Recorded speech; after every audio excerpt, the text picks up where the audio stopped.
এই যে এখন দেখা যাচ্ছে মুফতি সাহেব মানুষ কিন্তু নাস্তিক হয়ে গেছে, আছে না? মুফতি সাহেব যদি এমন মুফতি দাওরায়ে হাদিসে একটা সাবজেক্টও পাস করে নাই, ফরিদাবাদে পড়াশোনা করেছে, তার রেজাল্ট দেখার তৌফিক হয়েছে, একটা সাবজেক্টও পাস করে নাই, অন্তত একটা সাবজেক্টেও 33 পেলে একটা মানুষ থাকতো, কোনটা পাস করে নেই। কিন্তু বাংলাদেশ বলে কথা, নামের আগে মাওলানাও আছে, মুফতিও আছে।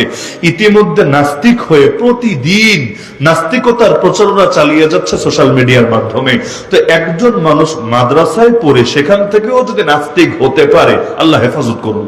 আমাদের উস্তাদরা বলতেন, পান্তাভাত পচলেও গন্ধ হয়, বিরিয়ানি পচলেও গন্ধ হয়, কিন্তু দুই গন্ধ একরকম না। তোমরা মাদ্রাসা এসেছো, তার মানে তোমরা বিরানি হওয়ার জন্য এসেছো, বড় সুযোগ আছে তোমাদের। যদি হতে পারো বড় সুস্বাদু হবা, এমন কিছু হবা যার দ্বারা সমাজ বড় সন্তুষ্ট হবে, বড় ফায়দা পাবে। কিন্তু যদি পচে যাও, তাহলে তোমরা পচা, সাধারণ মানুষ পচা এক হবে না। জাল্লাতুল আলিমি জাল্লাতুল আলামি, আলেমের পদস্খলন গোটা জাতির পদস্খলন হবে। সাধারণ মানুষ পচলে একা পচবে, কিন্তু কোন আলেম যদি পচে, যদি গোমরা হয় বা যদি বিক্রি হয়, তাহলে শুধু একাই মরে না, বরং গোটা জাতির ঈমানকে মেরে ছাড়ে। আল্লাহ হেফাজত করুন আমাদেরকে। তো কে নিশ্চয়তা দিতে পারবে যে ঈমান নিয়ে দুনিয়া থেকে যাওয়ার সুযোগ আছে?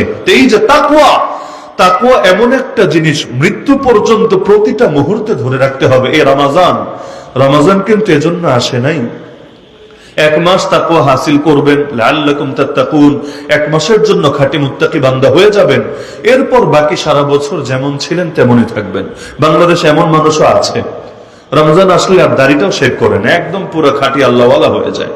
ঠিক মতো নামাজ ভালো রাখার জন্য না, রমজান এসেছিল কলবটাকে চার্জ করার জন্য।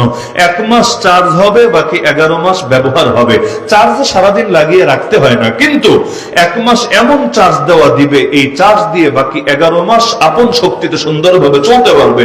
রমজান এসেছে শুধু এক মাস ভালো রাখতে না, রমজান এসেছে পুরো জীবনটা গড়ে দিতে। কারণ মনে রাখবেন, কারণ জীবনের প্রতিটা দিন যদি কাটে রমজানের মতো, তার মৃত্যুটাও হবে ইনশাআল্লাহ ঈদের মতো।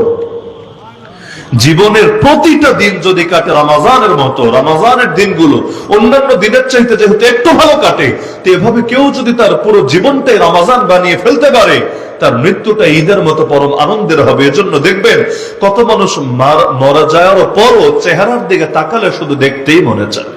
চেহারার মধ্যে কি সুন্দর নুরানি হাসি লেগে থাকে, আলাদা নূর চমকাতে থাকে, দেখলে দেখতেই মনে চায়, দিল থেকে আলাদা ভালোবাসা এবং মুগ্ধতা বেরিয়ে আসে। আর কত মানুষ এমন, আল্লাহ হেফাজত করুন, আল্লাহ মাফ করুন, একবার দেখলে এমন অনুভূতি ভেতরে সৃষ্টি হয়, কোন ভালো অনুভূতিও ভেতরে জাগ্রত হয় না। ফ্যামিলির লোকেরা পর্যন্ত লজ্জিত হয় লাশ দেখাতে, এমনকি কাউকে ছবি টবিও পর্যন্ত তুলতে দেয় না, এই ভয়ে যে মানুষ যদি দেখে ফেলে মানিজ্জত সব যাবে, সবাই চিন্তা করবে এত নিকৃষ্ট হলো কেন, এত বিভৎস হলো কেন। আবার মারা যাওয়ার পর ইমাম আহমদ বিন হাম্বল বলে গিয়েছিলেন, বাইনানা ওয়া বাইনাকুম আল জানাইজ, আমাদের মধ্যে আর তোমাদের মধ্যে পার্থক্য হলো জানাজা। আপনি আল্লাহওয়ালাদের জানাজা দেখেন আর আপনি পাপিষ্ঠদের জানাজা দেখেন।